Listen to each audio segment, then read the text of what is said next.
Well, we are still in the book of 2 Kings, and we are in 2 Kings chapter 21. The overall in this chapter is this idea of having two evil kings, but the first of these two evil kings is Manasseh. And we've been looking at the reign of Manasseh. We got into it first a couple weeks back and worked through the introduction to his reign and this overview last week. Just to kind of give us the refresher on what we've covered so far. Y'all read with me 2 Kings 21, and we'll start reading together in verse 1. It says, Manasseh was 12 years old when he became king, and he reigned 55 years in Jerusalem. His mother's name was Hephzibah. And he did evil in the sight of the Lord, according to the abominations of the nations whom the Lord had cast out before the children of Israel. For he rebuilt the high places which Hezekiah his father had destroyed. He raised up altars for Baal and made a wooden image as Ahab king of Israel had done. And he worshipped all the hosts of heaven and served them. He also built altars in the house of the Lord, of which the Lord had said, in Jerusalem I will put my name. And he built altars for all the hosts of heaven in the two courts of the house of the Lord. Also he made his son pass through the fire, practiced soothsaying, used witchcraft, and consulted spiritists and mediums. He did much evil in the sight of the Lord to provoke him to anger. He even set a carved image of Asherah that he had made in the house of which the Lord had said to David and to Solomon his son, in this house and in Jerusalem, which I have chosen out of all the tribes of Israel, I will put my name forever. And I will not make the feet of Israel wander any more from the land which I gave their fathers, only if they are careful to do according to all that I have commanded them, and according to all the law that my servant Moses commanded them. But they paid no attention. And Manasseh seduced them to do more evil than the nations whom the Lord had destroyed before the children of Israel. We pretty well covered those 9 verses, but there were a couple of things I wanted to kind of wrap up within that section before we move into the next part. One of them was something that Andy had mentioned to me after class last week, and I told Andy he could throw tomatoes or something at me if I forgot, but he's not here today. But that doesn't mean he still wouldn't throw tomatoes at me. So one of the things that Andy had mentioned was just really thinking about and tracing back where so many of these problems have come from. You look at Manasseh, and who does he want to be like? Nations around him. All those nations around him, right? All of these wicked nations that had already been driven out of the land, but they weren't just to be driven out, they were originally to be what? Destroyed. Completely destroyed. These are problems that go back well before the days of Manasseh. These are problems that go back before the days of Solomon, before the days of David, but they're things that go back all the way to the days of Joshua. In the days of Joshua, Joshua probably never thought that it might reach a point that God's people would be doing the things that Manasseh was doing. Probably never thought they would be influenced in that way. But it's the fact that he did not do originally, that the children of Israel did not do exactly as God had commanded and destroyed them. Now we have these problems that continue to pop up. It may not seem like a big deal in the moment. Whatever it is in our life, perhaps, that we're trying to hold on to that we don't completely destroy, completely get rid of, but we don't know the way that what we hold on to right now, what we continue to allow right now, may impact future generations in our family. We have to make sure we do what it is that God says. And the other thing I wanted to mention from this section is right there towards the end in these verses. When you get down into towards the end of verse 7 and then going down through verse 8, you see where it is that there's the reminder of the promise that God gave. But within this particular promise that God gave, talking about the temple in this house in Jerusalem, I've chosen, and then he goes through, I'll put my name forever. In the first part of verse 8, God says, I will not what? If God's not going to make the feet of Israel wander anymore, it says that they're home. That's their land. That's where they're going to be, where they are going to stay. But then you go through, and the thing is, all of that was contingent upon their continued faithfulness to him. And when you get into verse 9, what's the very first phrase of verse 9? But they paid no attention. Right here, we're getting a glimpse. Of course, if we've read ahead, we already know what's coming. But even if we haven't read ahead and just think back to chapters we've already covered and think about their neighbors and family to the north in Samaria. What happened there? They lost their home. They're driven away. And right here, there's this subtle reminder that if you don't stay faithful, you're going to be driven away. You're going to be made to wander again. And that's exactly what's coming for the children of God in just really a relatively short period of time. But then let's get into this next section, verses 10 through 16, where we're going to see the Lord's judgment. If somebody could, go ahead and read verses 10 through 16 for us.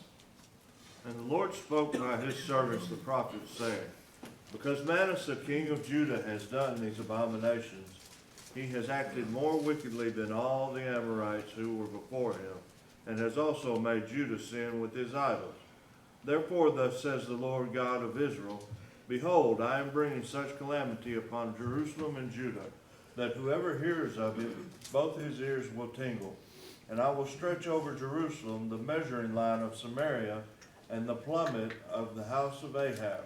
I will wipe Jerusalem as one wipes a dish, wiping it and turning it upside down.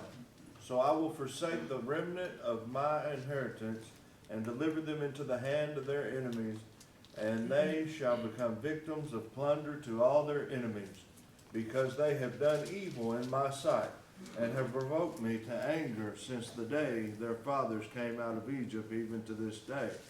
Moreover, Manasseh shed very much innocent blood, till he had filled Jerusalem from one end to another, besides his sin, by which he made Judah sin in doing evil in the sight of the Lord. This gives us a little bit of a glimpse. Manasseh reigned for 55 years, and we don't know a lot of the ins and outs. Of course, we see the overview of basically all the wicked that he was doing. But at this point, we see more or less what the Lord was doing. The Lord did not abandon the people at this point. He didn't leave them without hope, without opportunity. But based on the start of that section in verse 10, what was the Lord doing all the while? He was sending them the prophets. He continued to send them His word. And it wasn't just one time, it wasn't just two times, but it's just a continual effort of God sending them His word by the prophets. And I think this is important too, especially once we get down into what we read in verse 16, just kind of based on what tradition says concerning Manasseh and the way that he reacted to the prophets. It didn't affect what the Lord did. The Lord continued to send His servants, the prophets. And if you look through and see who Manasseh was and what he did, it doesn't take very much to realize Manasseh wasn't going to like whatever the Lord had to say to him, because everything Manasseh did was contrary to the word of the Lord. So would anybody have loved to have been a prophet during that time? That would have been a tough job. But I like the way here that the Spirit talks about the prophets, that they were in fact the Lord's servants. That it's simply just carrying the message of the Lord. That it's carrying out the working of the Lord. That they're not doing this of their own accord, but they're doing it for the Lord. They're doing it because of Him. And certainly that's what the prophets did. They were His spokesmen. They were truly His servants. And as hard as it would have been, the prophets did it. We may have our own Manassehs in our lives today. What's our responsibility? Keep preaching the word. It's not always going to be easy. People are not always going to respond well. Sometimes there may be physical harm that becomes from it. But what's our responsibility? Preach the word. Because it's not about us, it's about God. Because we are His servants. Do you have something, Aaron? You were right on the lines where I was. That's being His servants. We're not preaching of our own devices. We're not preaching of our own thoughts. As long as we stick to the word and just tell them what it says, then that's a battle between them and God. And a lot of, I've done it in the past, and a lot of people do. When somebody rejects it, we take it personally. And I've learned to not take it personally. If they're rejecting the gospel and they're rejecting the church, then they're rejecting God and His word. And it's not me that they're rejecting. Maybe I could learn how to come off in a different way, a better way. I've learned things that work and don't work, or when someone's reachable, or when they're hostile to it. Mm-hmm. We have to learn that.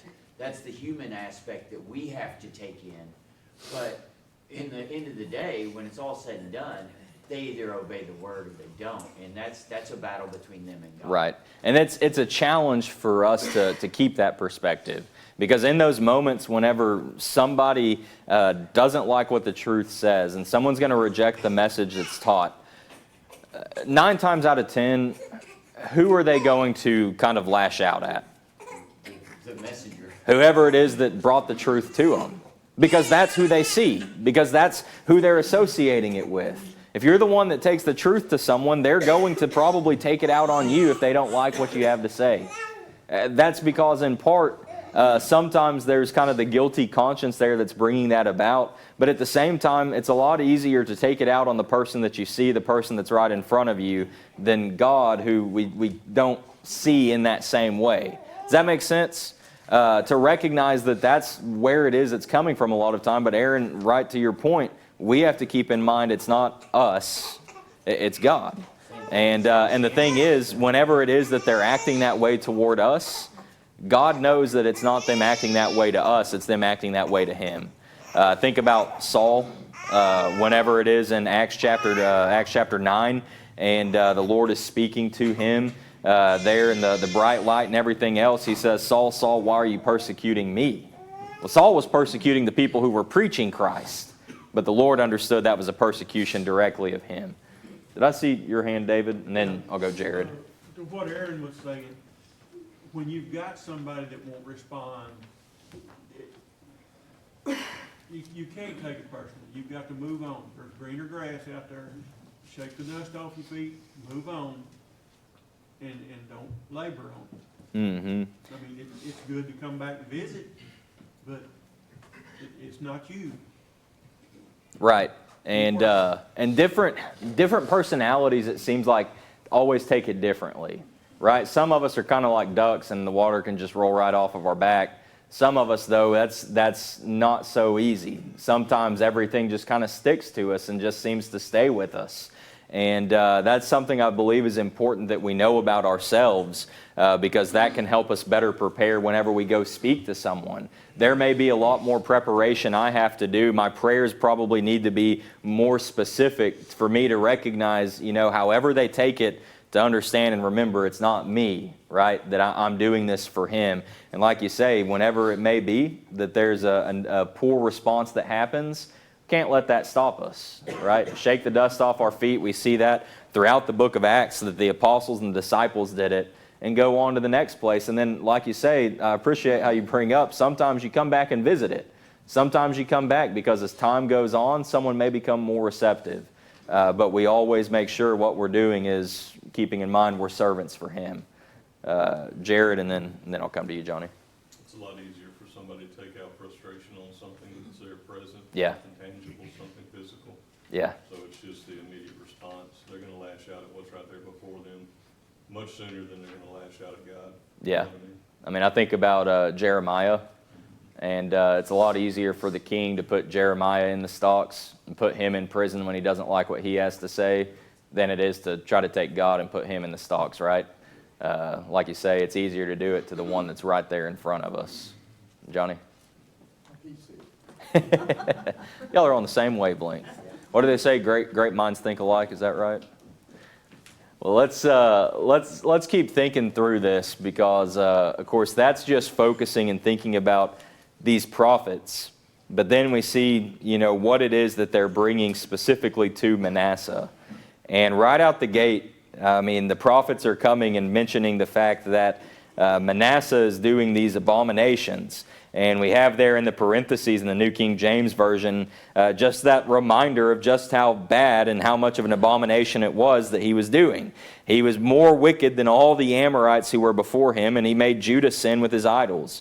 That he was worse than the pagans around him. And we talked a little bit about some of the application from that thought last week. But then to realize as well the way that he led the people into sin just the same. And so for these reasons, in verse 12, we see what the Lord is going to do. The Lord's going to bring judgment. And one of those fun kind of phrases that we see at times is what's going to happen here, this calamity. New King James says that whoever hears it, both of his ears will tingle. Not that, he's literally going to feel it in his ears, but the idea that it's going to be something that is going to catch the attention. It's going to make somebody stop.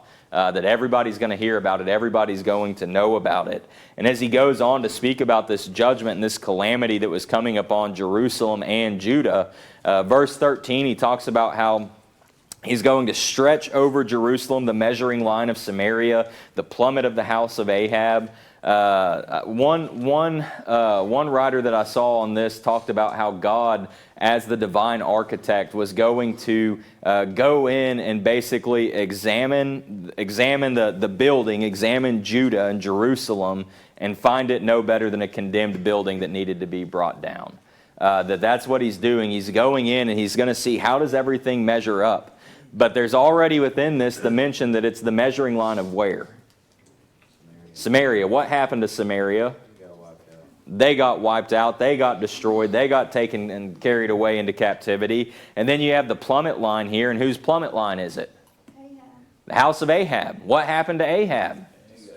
Same exact thing. And remember how we talked about with Manasseh when we first got into looking at him, that Manasseh is to Judah as Ahab was to Israel.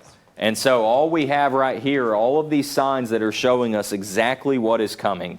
Because of their wickedness, because of their unfaithfulness, and everything is pointing toward destruction.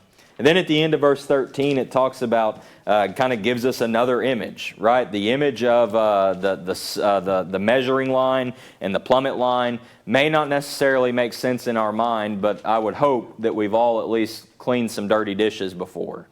And we understand what it's like whenever you clean the dirty dish and you wipe it and you dry it and you're going to turn it down so everything can drain off of it. So everything that was there before that was dirty and impure is no longer going to be there.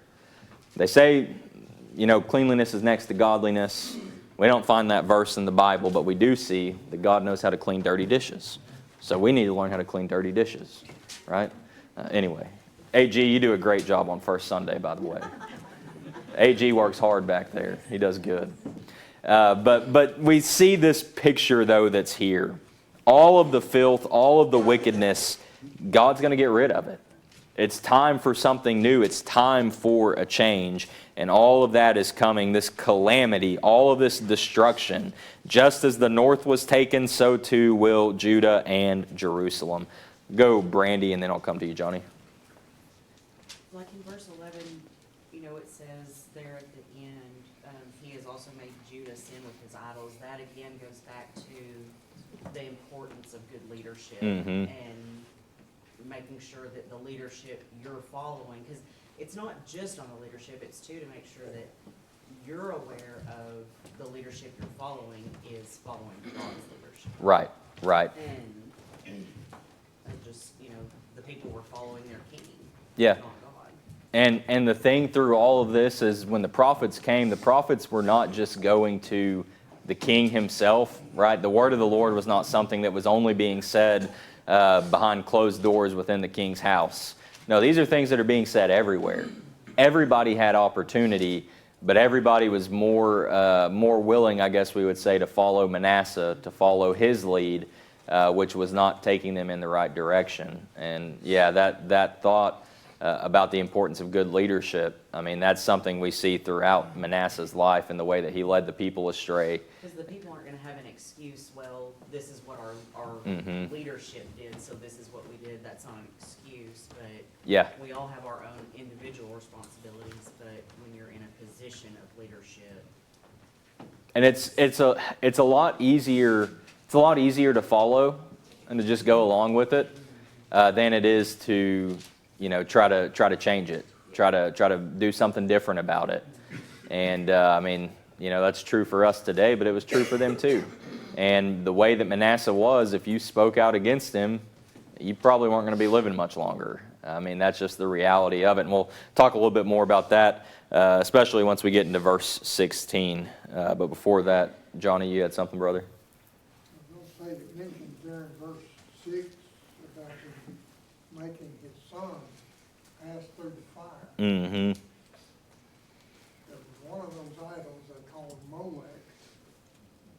And it was a statue with outstretched arms, and they would lay the baby even or a child in those outstretched arms with a fire built underneath them and offer them as a sacrifice. Mm-hmm. You know, other things, but that's, and that also, it's mentioned in 16 there where he shed innocent blood. What more innocent blood could you have than that of a child? Mm-hmm. And to realize too that chances are it was not just Manasseh, but we see the fact that he was leading the people in that the people were also following and serving those idols. I mean, who knows how much blood was shed, just like you say, through that passing of the fire to Molech.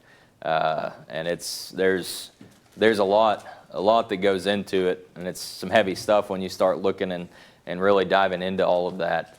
But it shows just how wicked it had become. I mean, there's a reason that it uses the term all of his abominations, because it's not just one. I mean, it just goes on and on and on and on, and there's no other way to put it than that it was an abomination.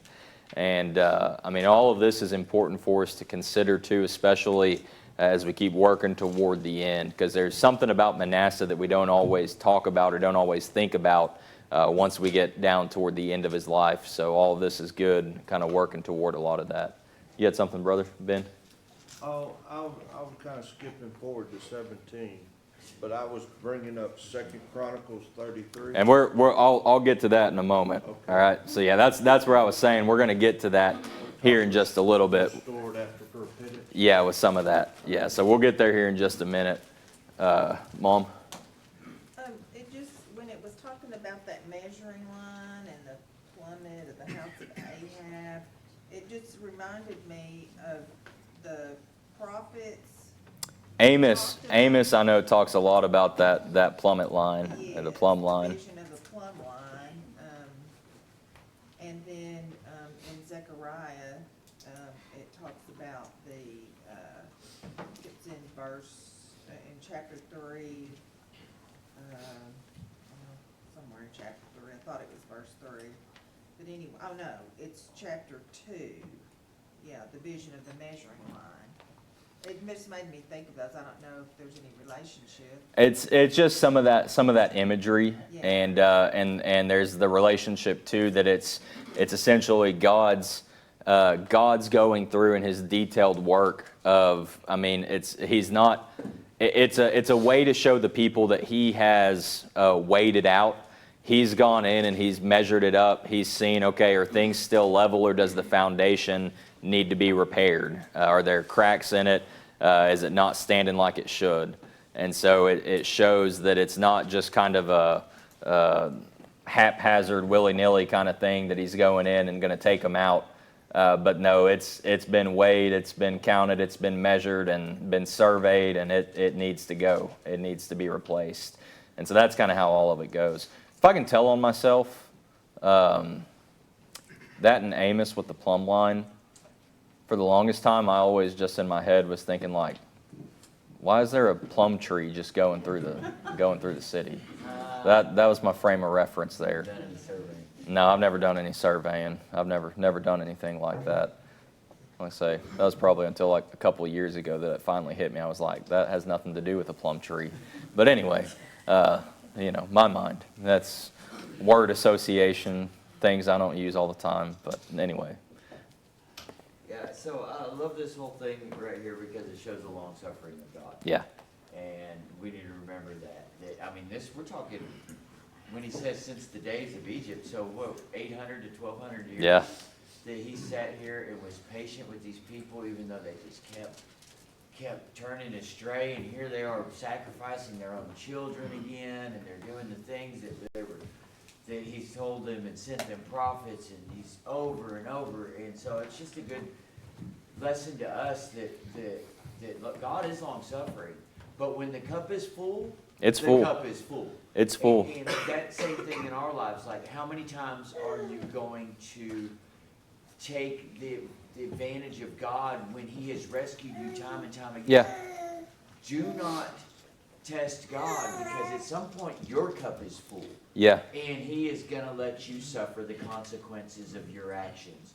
And we don't know what that looks like. We're not God, but we don't want to test that, because here they're testing it over and over again, and we see what He does. Yeah. He destroys them completely except for a small remnant because of a promise He made. Yep. He's made us those same promises, and He'll protect us. But how much suffering are you going to have to go through when your cup is full? And I'm glad you brought that up there, looking into verse 15 about the fact that there's that mention that these are things that have been going on since the day their fathers came out of Egypt, right? All of this time, and to realize just how patient God is, just how merciful and gracious He is through all of this. Because if it had been us, and if we had been God, if we were God, and we just, sent the 10 plagues out on Egypt, and we've just delivered the children of Israel out of Egypt. They're no longer under bondage. They're no longer having to do all of that hard labor anymore. They've been able to go and just plunder the Egyptians, take all of this silver and gold with them as they leave. And then they get to the Red Sea, and they say, we're about to die. Why did we leave? Chances are that right there, the majority of us probably would have said, y'all can die here. Maybe some of us would have been, merciful and patient enough at that point to say, okay, y'all still don't quite get it. I'm still willing to work with you. So let's part the Red Sea. Let's let you get across. And then after you get on the other side and they start murmuring and complaining that we had it better in Egypt because there were at least leaks over there, at that point, that probably would have eliminated the rest of us, and we would have said, y'all are on your own. But God continued to provide for them. Every time they murmured, every time they complained, every time they did all of these things against Him, anytime they turned to these idols, every time they disobey Him, over and over and over and over again, there are immediate consequences that they faced. But God continued to carry them along. God continued to protect them. God continued to provide for them. And to Aaron's point, you look at how long this is going on, and eventually that cup is going to be full. It's already happened for Samaria, and now what we're seeing is it's right there at the brim. Almost time for Judah. And just to look and to see just how patient God is. I think a good practice and something that is beneficial to do is when we read through the Old Testament, think about how patient God is. Think about how gracious He is. And as we do that, it doesn't take us very long to realize just how impatient and unmerciful and ungracious we are to others, and especially even at times to ourselves. When we can start to better wrap our mind around how patient and loving and merciful God is, all the times that His people have failed Him, and then we start making some application to that into our life, I think that maybe helps us get some of that confidence that John talks about in 1 John, of the confidence of knowing who God is and the fact that He has us and that it'll all be all right. But of course, through it all, we see the continued reminders of being faithful to God to continue to receive His faithfulness. And there's so much that goes into all of this. But then we get down into verse 16. Verse 16, where it is that it talks about, actually, before we get to verse 16, helps if I follow where I am in my notes, because it wouldn't have been very good for me to do this right there and then not have brought it up. So, you see all of these things, and right there in these verses, verse 14 and 15, verse 14, it talks about how God says, I will forsake the remnant of my inheritance and deliver them into the hand of their enemies. Why is it that God was going to be willing to give up His people? They gave Him up. Time and time and time and time and time again. He continued to give them chances, continued to provide them prophets in His Word, but they refused and rejected. Is there ever going to be a point in time that God may give us up today? Why would that happen? If we turn from Him. If we give Him up. If we refuse to listen and refuse to follow and obey Him. It will happen. I've personally been through that. Mm-hmm. You turn away from Him. tragic decision. And thankfully, in your case, the consequences still kept you here, right? You didn't lose your life, but sometimes in the consequences, our life might be lost and then we might not have opportunity to come back. That just goes back to some of that patience and long suffering there of God, right? The opportunity continued to provide itself. The consequences are what turned me back. Mm-hmm. And sometimes that's what it takes. And that's something that's going to be important too, even thinking about in Manasseh's life. Consequences he faced and his response to it. I do see hands, but I'm seeing time, and I want to try to at least get through this section with Manasseh before next week, because next week we have the gospel meeting, so I want to try to at least finish Manasseh before we have that break and the week off from this particular class. So we may have time when it comes down to it at the end for some of the question or comments, but I want to, like I say, try to get through because there's a big section I have coming up here in just a second.